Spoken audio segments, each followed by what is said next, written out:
is compassionate. Tim Keller says, God's people are His chosen people, but they are not His choice people. Okay? God's people are His chosen people, but they are not His choice people.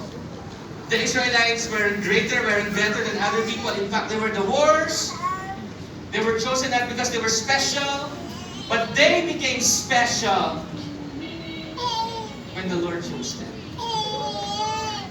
Kaya lang naman sila naging special ay dahil pinili sila ni Lord. Kaya nung naglalakad po sila sa disyerto, meron na po silang red dot dito.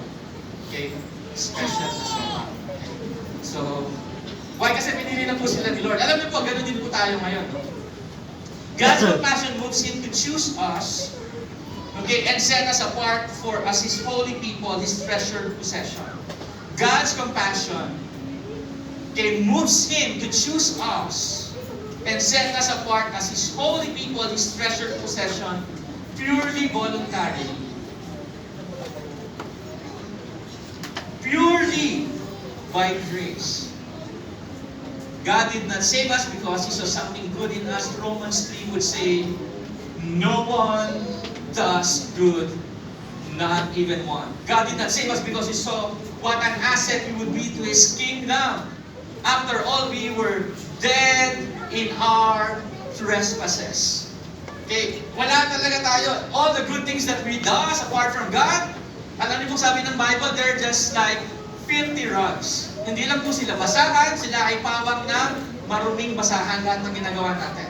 Okay, apart from the Lord. God did not save us based on anything we did, based on anything we said, based on anything we prayed, we possessed. God saved us.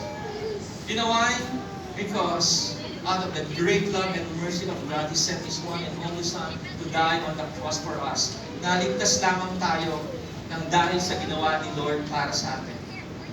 Why? Simply because God is compassionate. Since you are in Christ. You believe in what Jesus done for you. Guess what? You are God's special treasured possession. Tingnan mo yung katabi mo, sabihin mo sa kanya, special ka. Special child. Special child ni Lord. Okay? Not because dahil magaling ka, matalino ka, malakas ka, malupit ang mga kakilala mo. It's simply